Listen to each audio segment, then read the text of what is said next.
Sir sorry. धन्यवाद करने के लिए प्लीज सर।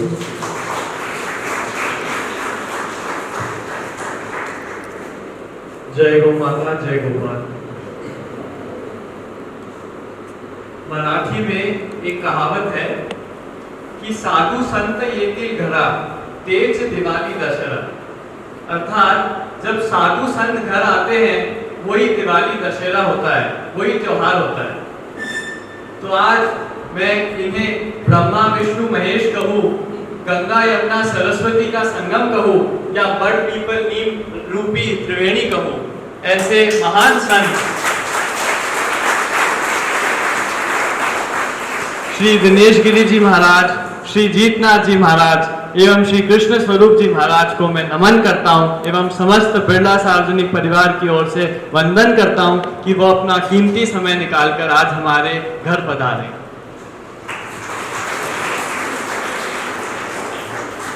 गौ माता के बारे में जब हम बात करते हैं तो मुझे याद आता है कि भगवत गीता में श्री कृष्ण ने कहा था कि सभी जीवों में मैं कामधेनु हूं। ये आपने सब सुना होगा कि कामधेनु अर्थात मनोकामना पूर्ण करने वाली। तो कभी हमारे में विचार अवश्य रूप से आएगा कि गाय हमारी मनोकामना कैसे पूर्ण कर सकती है। तो इस बात को समझने के लिए हमें पहले ये जानना होगा कि गौ माता सिर्फ सात्विक इच्छाएं ही पूरी कर सकती है, आसुरिक इच्छाएं कभी पूरी नहीं कर सकती।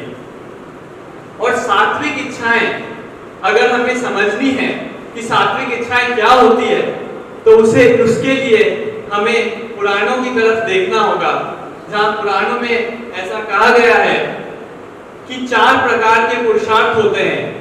जिन 4 प्रकार के पुरुषार्थों को अगर कोई व्यक्ति पूर्ण कर लेता है तो ये माना जाता है कि उसका जीवन सफल हो गया है। ये 4 पुरुषार्थ है धर्म, अर्थ, काम और मोक्ष। धर्म की अगर हम बात करें तो धर्म अर्थात जीने का तरीका। भगवान श्री कृष्ण कहते हैं कि धर्म संस्थापनाय संभवामि युगे युगे, यानी धर्म सिखाने के लिए भगवान स्वयं इस मृत्यु लोक में बार बार युगों युगों में जन्म लेते हैं ताकि धर्म की स्थापना हो सके, धर्म नष्ट नहीं हो। आज जो हमारी गौ माता है ये धर्म के बारे में हमें ज्ञान देती है। जैसा कि आपको विदित है, धर्म अर्थात भौतिक सुख नहीं होता है, धर्म अर्थात मानसिक या आध्यात्मिक सुख होता है। गौ माता जो दूध और घी प्रदान करती है उससे ये शरीर वज्र बनता है। गौ माता जो गोबर प्रदान करती है उससे ऋषि मुनि यज्ञ करते हैं, जिससे मन को शांति मिलती है और वातावरण भी शुद्ध होता है। आप देखेंगे जैसे जैसे अधर्म बढ़ रहा है वैसे वैसे गौ माता की संख्या भी कम हो रही है।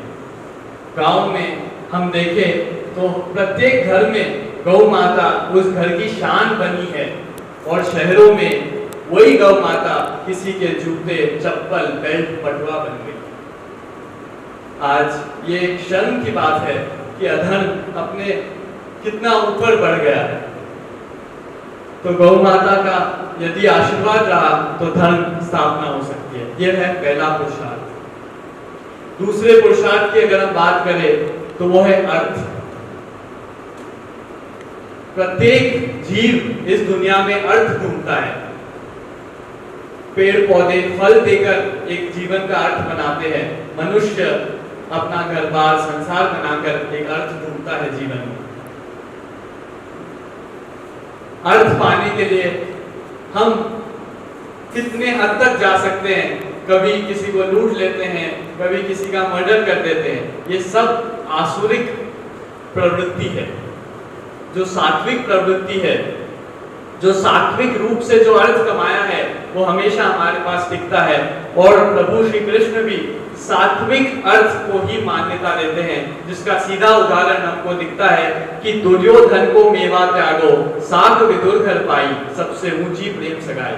यानी दुर्योधन ने अपने राज दरबार में 56 भोग लगाए थे, पर कृष्ण ने इनकार कर दिया था क्योंकि वो सिर्फ लोगों के रक्त से बने थे, और विदुर के घर पे केले के छिलके का सेवन किया, वैसे ही श्री राम ने शबरी के झूठे बेर खाए, क्योंकि वो सात्विक धन था।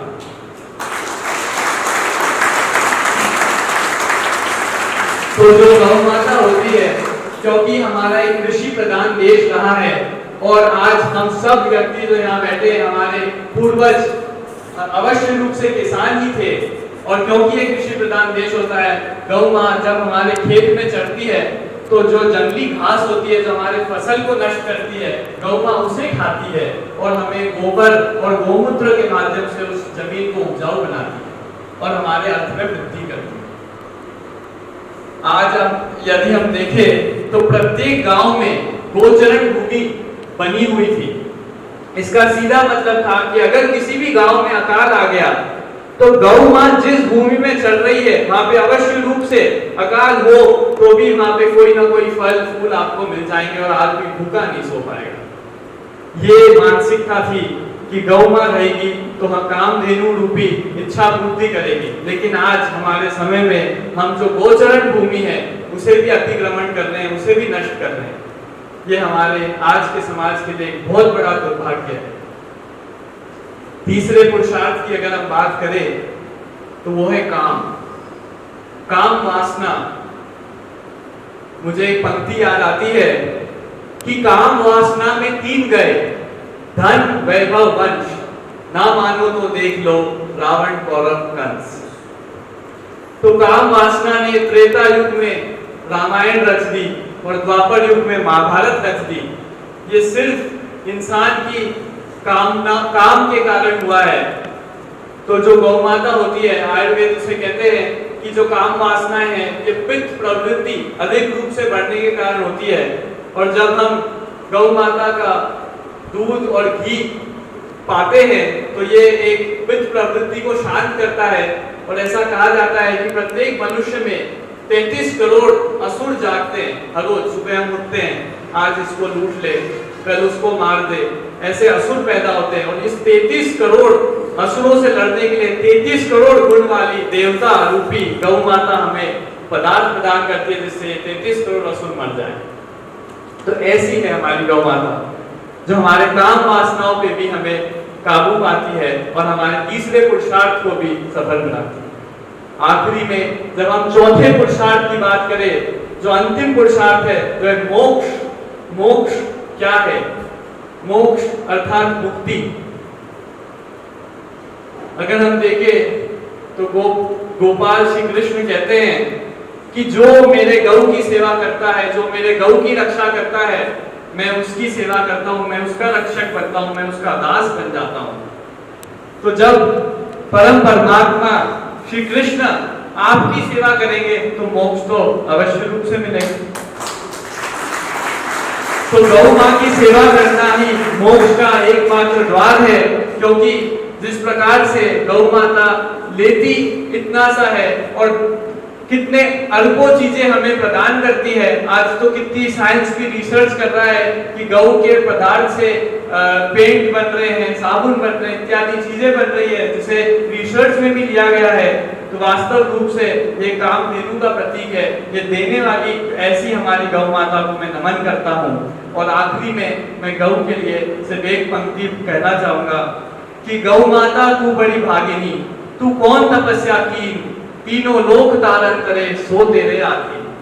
अर्थात हे गौ माता, आपने ऐसी कौन सी तपस्या की है कि तीनों लोगों को तारने वाले परमात्मा परमेश्वर भी आपके अधीन हो गए।